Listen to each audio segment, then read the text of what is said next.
this shirt is way too big. It's actually a 3XL. It's huge, right?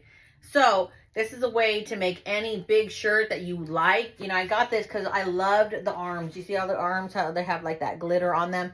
I thought it was really fancy. So, but this is so big and I'm not going to tuck it in. It's just going to look like that, right? So this is what I'm going to do. There's two options. I know you guys have seen this where you take like a bangle. I'm going to do the bangle and I'm going to do the rubber band. Two different things, okay? So what I'm going to do is I'm just going to go under the shirt right here, right? In the corner, and I'm going to gather all the material together, right? And make it like you want, tight. Like if you want it super tight, you can make it tight. I don't want it too tight because I got some rolls I'm not proud of.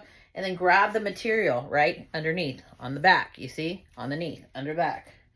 And just tie it together like this in the rubber band, right? That's all you're doing.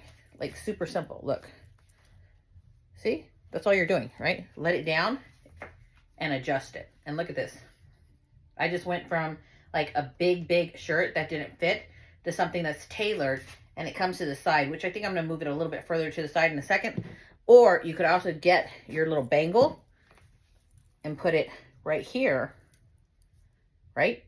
Okay, so you got it. Get another rubber band and you grab that bangle, right? So it's right in the middle of there. I'm going to grab the bangle. Just put your rubber band over it. It's going to make this circle. You see the circle? Now I'm going to make sure the material's gathered right in the center. Then you're going to pull it down. And now you have this circle look going on, which is cute as well. You can see like the shirt looks like it was tailored like this. It's adorable. Let me fix my neckline. And you're done. And you're ready to go. Hope you guys like this tip.